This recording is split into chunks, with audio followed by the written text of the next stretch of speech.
Perjalanan saya untuk mengenal lebih dekat si kopi kawah belum berakhir.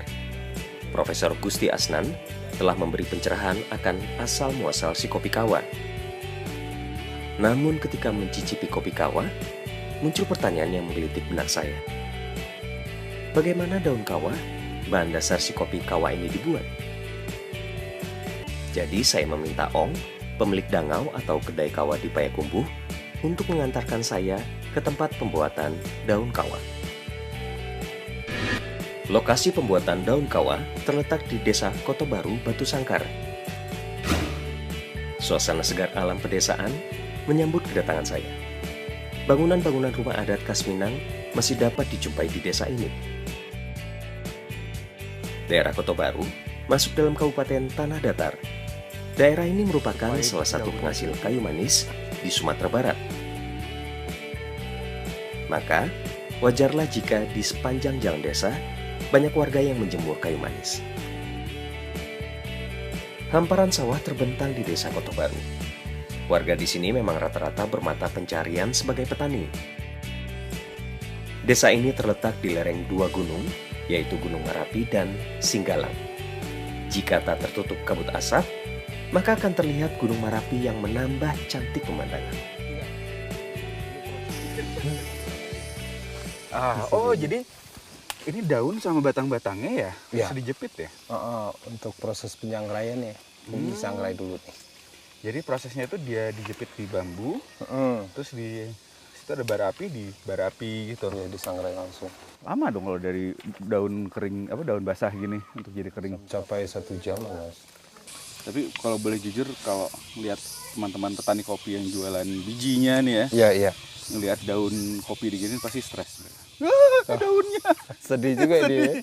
Karena mereka mikir tahun depan panennya seperti apa dan lain-lain. Tapi ya kalau di sini yang dipanen emang malah daunnya ya. Daunnya yang kita utamakan, benar Mas. Nah, ini daun yang dipakai daun apa nih? Kan daun robusta nih, besar-besar. Iya benar. Itu apakah daun arabica dipakai juga atau sama aja sebenarnya hasilnya nanti secara rasa? Beda. Oke. Lebih kecenderungan yang ini yang kecil-kecil sebenarnya. Oke. Yang arabica ya. Arabica. Bapak Abdul Muluk, salah seorang petani di Desa Kotobaru.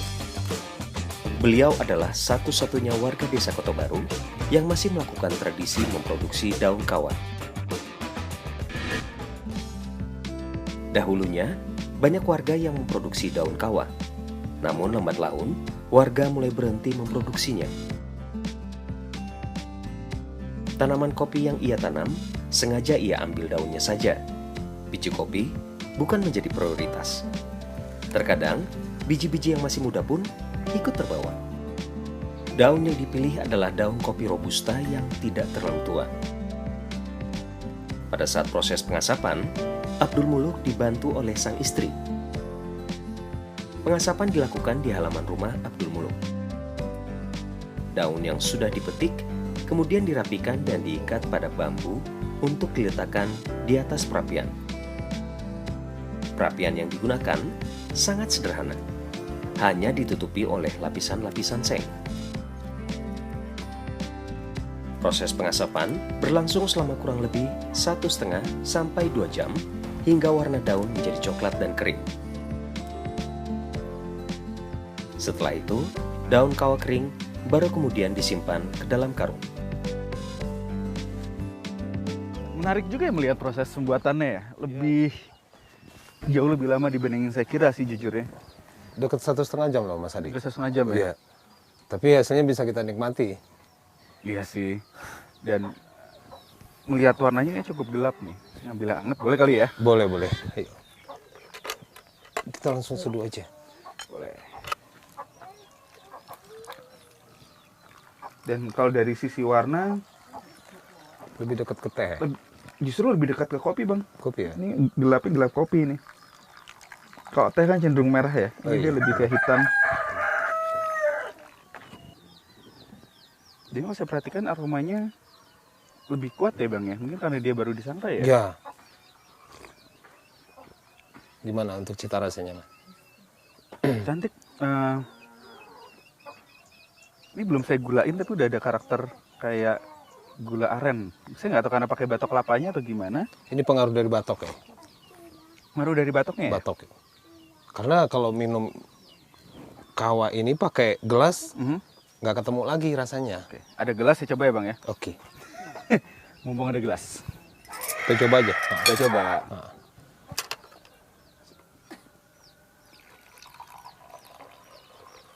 Kayaknya nggak ketemu deh rasanya.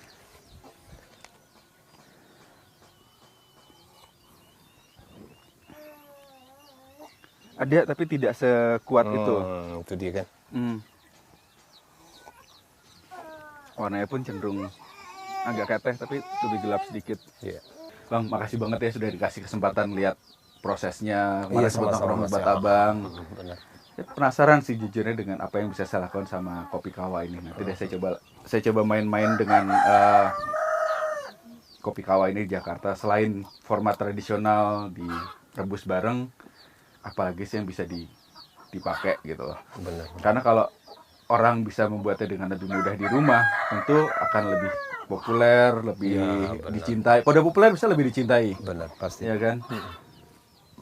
Jadi biar tidak hanya semata menjadi kekhasan Sumatera Barat, tapi bisa juga dinikmati oleh seluruh penikmat kopi di negeri ini. Sungguh kebahagiaan tersendiri menikmati sebatok kopi kawa dengan pemandangan khas pedesaan di sekelilingnya. Keramahan warga Kota Baru seakan menambah kehangatan saat menikmati kopi kawa. Sebuah minuman tradisi nenek moyang Minang yang memiliki sejarah yang kaya dan berharga.